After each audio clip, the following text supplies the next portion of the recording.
ಆತ್ಮೀಯ ವಿದ್ಯಾರ್ಥಿಗಳಿಗೆ ನಿಮ್ಮ ಸುನಿತಾ VSR ಮಾಡುವ ನಮಸ್ಕಾರಗಳು.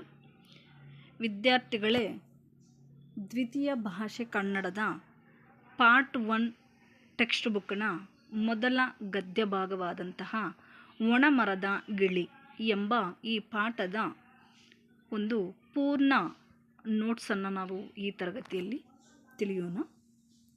ಒಣಮರದ ಗಿಳಿ ಎಂಬ ಈ ಒಂದು ಗದ್ಯ ಭಾಗವನ್ನು ಬರೆದಿರ್ತಕ್ಕಂತಹ ಲೇಖಕರ ಹೆಸರು ಆರಮಿತ್ರ. ಆರಮಿತ್ರ ಅವರ ಕವಿಕೃತಿ ಪರಿಚಯವನ್ನು ನಾವು ನೋಡಬೇಕಾದ್ರೆ, ಆರಮಿತ್ರ ಅವರ ಪೂರ್ಣ ಹೆಸರು ಅಕ್ಕಿ ಹೆಬ್ಬಾಳು ರಾಮಣ್ಣ ಮಿತ್ರ.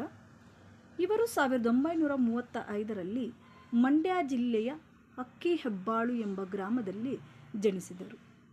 ಇವರು ಮಹಾಭಾರತ ಪಾತ್ರ ಸಂಗತಿಗಳು, ಕವಿಗಳ ಬೆನ್ನೇರಿ, ಕನ್ನಡ ಮೇಘದೂತ, ಒಳನೋಟಗಳು, ಆರತಕ್ಷತೆ ಮತ್ತು ಇತರ ಪ್ರಬಂಧಗಳು, ನಾನೇಕೆ ಕೊರೆಯುತ್ತೇನೆ ಮತ್ತು ಇತರ ಪ್ರಬಂಧಗಳು, ಕೈಲಾಸಂ ಬದುಕು ಬರಹ ಮುಂತಾದ ಕೃತಿಗಳನ್ನು ಬರೆದಿದ್ದಾರೆ.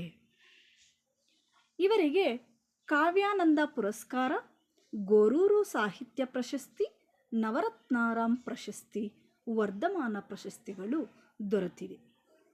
ಒಂದು ವಾಕ್ಯದಲ್ಲಿ ಉತ್ತರಿಸಿ.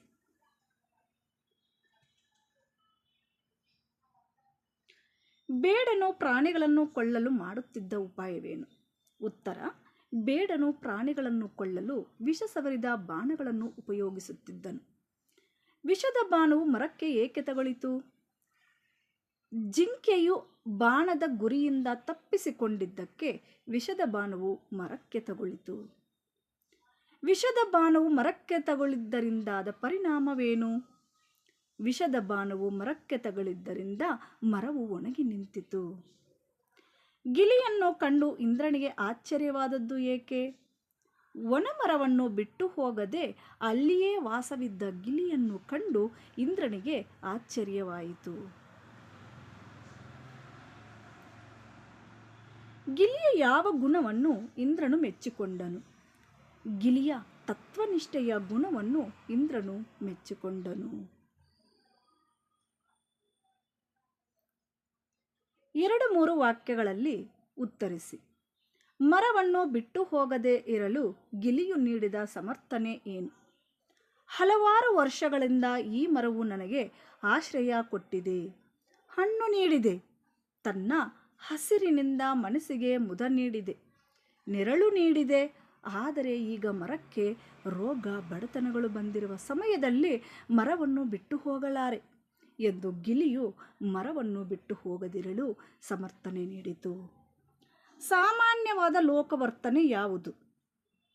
ಆಶ್ರಯ ಕೊಟ್ಟವರನ್ನು ಅವರ ಕಷ್ಟದ ಸಮಯದಲ್ಲಿ ಕೈಬಿಡುವುದು, ಸುಖ ಸಂಪತ್ತು ಇದ್ದಾಗ ಜೊತೆಗಿದ್ದು ಕಷ್ಟದಲ್ಲಿದ್ದಾಗ ದೂರವಾಗುವುದು, ಉಪಕಾರ ಸ್ಮರಣೆ ಮಾಡದಿರುವುದು, ಇವೆಲ್ಲವೂ ಸಾಮಾನ್ಯವಾದ ಲೋಕವರ್ತನೆಯಾಗಿದೆ. ಗಿಳಿಯು ಇಂದ್ರನನ್ನ ಯಾವ ವರ ಕೇಳಿತು? ಗಿಳಿಯು ಇಂದ್ರನನ್ನ, ದೇವರಾಜ, ನಾನು ವಾಸವಾಗಿರುವ ಈ ಮರವು ಮೊದಲಿನಂತೆ ಹಸಿರಿನಿಂದ ಕಂಗೊಳಿಸಿ ಫಳಪುಷ್ಪ ಭಾರದಿಂದ ಬೀಗುವ ನೆರಳನ್ನು ಕೊಡುವ ಮರವನ್ನಾಗಿ ಮಾಡು ಎಂದು ವರವನ್ನು ಕೇಳಿತು.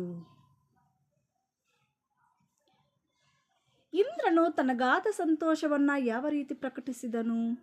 ಗಿಳಿಯು ಸಾಮಾನ್ಯವಾದ ಲೋಕವರ್ತನೆಗೆ ವಿರುದ್ಧವಾಗಿತ್ತು.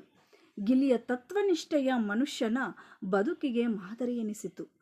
ಪರಹಿತವನ್ನು ಬಯಸುವ ಗಿಳಿಗೆ ಏನಾದರೂ ವರವನ್ನು ಕೊಡಬೇಕೆಂದು ಬಯಸುವ ಮೂಲಕ ಇಂದ್ರನು ತನಗಾದ ಸಂತೋಷವನ್ನು ಪ್ರಕಟಿಸಿದನು.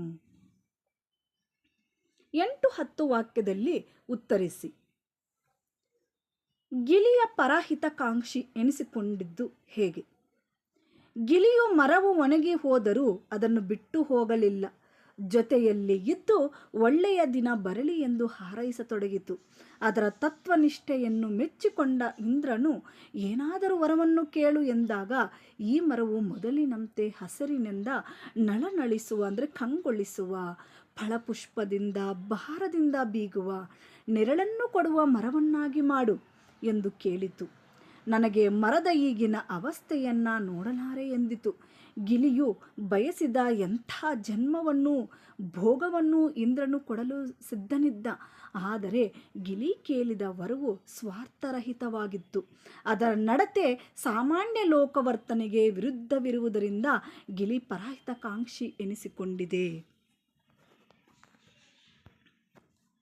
ಗಿಳಿಯ ವರ್ತನೆಯಿಂದ ಮಾನವನು ಕಲಿಯಬೇಕಾದ ಗುಣವೇನು? ಗಿಳಿಯ ವರ್ತನೆಯು ನಮಗೆ ಕೃತಜ್ಞತೆಯನ್ನು ಕಲಿಸುತ್ತದೆ. ಹಸಿರಿನಿಂದ ಮನಸ್ಸಿಗೆ ಮುದ ನೀಡುವ ಮರಗಳನ್ನು ನಾಶಪಡಿಸಬಾರದು. ಸ್ವಾರ್ಥವನ್ನು ಬಿಟ್ಟು ಬೇರೆಯವರಿಗೆ ಒಳಿತನ್ನ ಬಯಸಬೇಕು. ಸುಖ ಸಂಪತ್ತಿನ ಕಾಲದಲ್ಲಿ ಜೊತೆಗಿದ್ದವರು ಕಷ್ಟ ಕಾಲದಲ್ಲೂ ದೂರವಾಗದೆ ಅವರ ಜೊತೆಗಿದ್ದು ಉಪಕಾರ ಸ್ಮರಣೆಯನ್ನ ಮಾಡಬೇಕು ಎಂಬ ಗುಣಗಳನ್ನು ಗಿಳಿಯ ವರ್ತನೆಯಿಂದ ಮಾನವನು ಕಲಿಯಬೇಕಾಗಿದೆ. ಸಂದರ್ಭದೊಡನೆ ವಿವರಿಸಿ. ಇಂತಹ ವನಮರದಲ್ಲಿ ಏಕೆ ವಾಸ ಮಾಡುತ್ತಿದ್ದೀಯಾ? ಉತ್ತರ: ಲೇಖಕರು ಆರಾಮಿತ್ರ, ಪಾಠ ಒಣಮರದ ಗಿಳಿ. ಆಯ್ಕೆ: ಈ ವಾಕ್ಯವನ್ನು ಆರಾಮಿತ್ರ ಅವರು ಬರೆದಿರುವ ಮಹಾಭಾರತ ಪಾತ್ರ ಸಂಗತಿಗಳು ಎಂಬ ಕೃತಿಯಿಂದ ಆಯ್ದ ಒಣಮರದ ಗಿಳಿ ಎಂಬ ಪಾಠದಿಂದ ಆರಿಸಲಾಗಿದೆ.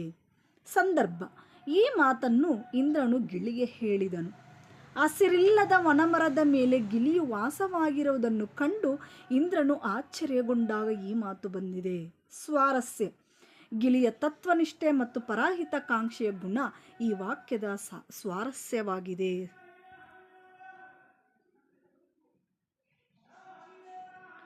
ಏನಾದರೂ ವರವನ್ನು ಕೇಳಿಕೊಡುತ್ತೇನೆ.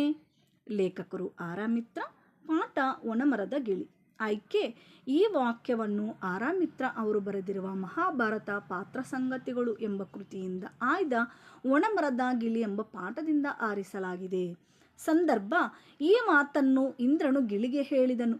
ಗಿಳಿಯ ತತ್ವನಿಷ್ಠೆಯ ಗುಣವನ್ನು ಮೆಚ್ಚಿದ ಇಂದ್ರನು ಅದಕ್ಕೆ ಏನಾದರೂ ಸಹಾಯ ಮಾಡಬೇಕೆಂದು ನಿರ್ಧರಿಸಿದಾಗ ಈ ಮಾತು ಬಂದಿದೆ. ಸ್ವಾರಸ್ಯ: ಗಿಳಿಯ ತತ್ವನಿಷ್ಠೆ ಮತ್ತು ಪರಹಿತಕಾಂಕ್ಷೆಯ ಗುಣ ಈ ವಾಕ್ಯದ ಸ್ವಾರಸ್ಯವಾಗಿದೆ. ಅದರ ಈಗಿನ ವ್ಯವಸ್ಥೆಯನ್ನ ನಾನು ನೋಡಲಾರೆ. ಲೇಖಕರು ಆರಾಮಿತ್ರ, ಪಾಠ ಒಣಮರದ ಗಿಳಿ. ಆಯ್ಕೆ: ಈ ವಾಕ್ಯವನ್ನು ಆರಾಮಿತ್ರ ಅವರು ಬರೆದಿರುವ ಮಹಾಭಾರತ ಪಾತ್ರ ಸಂಗತಿಗಳು ಎಂಬ ಕೃತಿಯಿಂದ ಆಯ್ದ ಒಣಮರದ ಗಿಳಿ ಎಂಬ ಪಾಠದಿಂದ ಆರಿಸಲಾಗಿದೆ. ಸಂದರ್ಭ: ಈ ಮಾತನ್ನು ಗಿಳಿಯು ಇಂದ್ರನಿಗೆ ಹೇಳಿತು. ಗಿಳಿಯು ಇಂದ್ರನನ್ನ, ದೇವರಾಜ, ನಾನು ವಾಸವಾಗಿರುವ ಈ ಮರವನ್ನು ಮೊದಲಿನಂತೆ ಹಸಿರಿನಿಂದ ಕಂಗೊಳಿಸುವ ಫಲಪುಷ್ಪ ಭಾರದಿಂದ ಬೀಗುವ ನೆರಳನ್ನು ಕೊಡುವ ಮರವನ್ನಾಗಿ ಮಾಡು ಎಂದು ಕೇಳಿಕೊಂಡಾಗ ಈ ಮಾತು ಬಂದಿದೆ. ಸ್ವಾರಸ್ಯ: ಗಿಳಿಯ ತತ್ವನಿಷ್ಠೆಯ ಮತ್ತು ಪರಹಿತಕಾಂಕ್ಷೆಯ ಗುಣ ಈ ವಾಕ್ಯದ ಸ್ವಾರಸ್ಯವಾಗಿದೆ. ಅದಕ್ಕೂ ಒಳ್ಳೆಯ ದಿನ ಬರಲಿ ಎಂದು ಹಾರೈಸಬೇಕು. ಲೇಖಕರು ಆರಾಮಿತ್ರ, ಪಾಠ ಒಣಮರದ ಗಿಳಿ. ಆಯ್ಕೆ: ಈ ವಾಕ್ಯವನ್ನು ಆರಾಮಿತ್ರ ಅವರು ಬರೆದಿರುವ ಮಹಾಭಾರತ ಪಾತ್ರ ಸಂಗತಿಗಳು ಎಂಬ ಕೃತಿಯಿಂದ ಆಯ್ದ ಒಣಮರದ ಗಿಳಿ ಎಂಬ ಪಾಠದಿಂದ ಆರಿಸಲಾಗಿದೆ. ಸಂದರ್ಭ: ಈ ಮಾತನ್ನು ಗಿಳಿಯು ಇಂದ್ರನಿಗೆ ಹೇಳಿತು. ಸುಖ ಸಂಪತ್ತಿನ ಕಾಲದಲ್ಲಿ ಜೊತೆಗಿದ್ದು ಕಷ್ಟ ಕಾಲದಲ್ಲಿ ಜೊತೆಗಿದ್ದು ಉಪಕಾರ ಸ್ಮರಣೆ ಮಾಡಬೇಕು ಎಂದು ಗಿಳಿಯು ಇಂದ್ರನಿಗೆ ತಿಳಿಸುವಾಗ ಈ ಮಾತು ಬಂತು. ಸ್ವಾರಸ್ಯ: ಗಿಳಿಯ ತತ್ವನಿಷ್ಠೆ ಮತ್ತು ಪರಹಿತಕಾಂಕ್ಷೆ ಗುಣ ಈ ವಾಕ್ಯದ ಸ್ವಾರಸ್ಯವಾಗಿದೆ. ಭಾಷಾಭ್ಯಾಸ. ಮೊದಲೆರಡು ಪದಗಳಿಗಿರುವ ಸಂಬಂಧದಂತೆ ಮೂರನೇ ಪದಕ್ಕೆ ಉತ್ತರವನ್ನು ಬರೆಯುವಂತಹದ್ದು. ಆಶ್ರಯ, ಆಸರೆ, ವರ್ಣ, ಬಣ್ಣ. ಉಪಕಾರ, ಅಪಕಾರ, ಅದೃಷ್ಟ, ದುರಾದೃಷ್ಟ. ಗುರಿಯಾಗು ಆಗಮ ಸಂಧಿ, ಪರಹಿತಕಾಂಕ್ಷೆ ಸವರ್ಣ ದೀರ್ಘ ಸಂಧಿ. ಜಿಂಕೆ ರೂಢನಾಮ, ಇಂದ್ರ ಅಂಕಿತನಾಮ. ಕೃತಜ್ಞತೆ ಉಪಕಾರ ಸ್ಮರಣೆ, ಕೃತಜ್ಞತೆ ಉಪಕಾರ ಸ್ಮರಣೆ ಇಲ್ಲದಿರುವುದು. ಬಿಡಿಸಿ ಸಂಧಿ ಹೆಸರನ್ನ ಹೆಸರಿಸುವುದು. ಬೆನ್ನಟ್ಟು, ಬೆನ್ನು ಪ್ಲಸ್ ಅಟ್ಟು, ಬೆನ್ನಟ್ಟು ಲೋಪಸಂಧಿ. ಬಾಣವನ್ನು, ಬಾಣ ಪ್ಲಸ್ ಅನ್ನು, ಬಾಣವನ್ನು ಆಗಮ ಸಂಧಿ, ಅದರಲ್ಲಿ ವಕಾರಾಗಮ ಸಂಧಿ. ಕಾಶಿಯಲ್ಲಿ, ಕಾಶಿ ಪ್ಲಸ್ ಅಲ್ಲಿ, ಕಾಶಿಯಲ್ಲಿ ಆಗಮ ಸಂಧಿ, ಇದರಲ್ಲಿ ಯಕಾರಾಗಮ ಸಂಧಿ. ತತ್ಸಮ ತದ್ಭವ ರೂಪಗಳನ್ನು ಬರೆಯುವಂತಹದ್ದು. ರಾಜ, ರಾಯ. ಸಿರಿ ಶ್ರೀ. ವರ್ಷ ವರುಷ. ಜನ್ಮ ಜನುಮ. ಆಶ್ಚರ್ಯ ಅಚ್ಚರಿ. ವಿರುದ್ಧಾರ್ಥಕ ಪದಗಳನ್ನು ಬರೆಯಿರಿ. ರೋಗ ನಿರೋಗ. ಬಡತನ ಸಿರಿತನ. ಕೃತಜ್ಞ ಕೃತಜ್ಞ. ಫಲ ನಿಷ್ಫಲ. ಪರಹಿತ ಸ್ವಹಿತ. ಮಕ್ಕಳೇ, ಇದಿಷ್ಟು ಅರ್ಥ ಆಯಿತು ಅಂತ ತಿಳ್ಕೊತೀನಿ. ಇನ್ನೊಂದು ಸಲ ನಾನು ಕೆಳಗಡೆಯಿಂದ ಮೇಲ್ಗಡೆಗೆ ಸ್ಕ್ರೋಲ್ ಮಾಡ್ತೀನಿ. ಜಸ್ಟ್ ನೀವು ಅದೆಲ್ಲ ಕ್ಲೀನಾಗಿ ನೋಡ್ಕೊಳ್ಳಿ. ಬೇಕಾಗಿರ್ತಕ್ಕಂಥವರು ಇದನ್ನು ಸ್ಕ್ರೀನ್ಶಾಟ್ ತಗೊಂಡು ಬೇಕಾದರೆ ನೀವು ನಿಮ್ಮ ಕ್ಲಾಸ್ ವರ್ಕನ್ನು ನೀವು ಕಂಪ್ಲೀಟ್ ಮಾಡ್ಕೋಬಹುದು. ಇದು ಅರ್ಥ ಆಯಿತು ಅಂತಲೇ ನಾನು ತಿಳ್ಕೊತೀನಿ.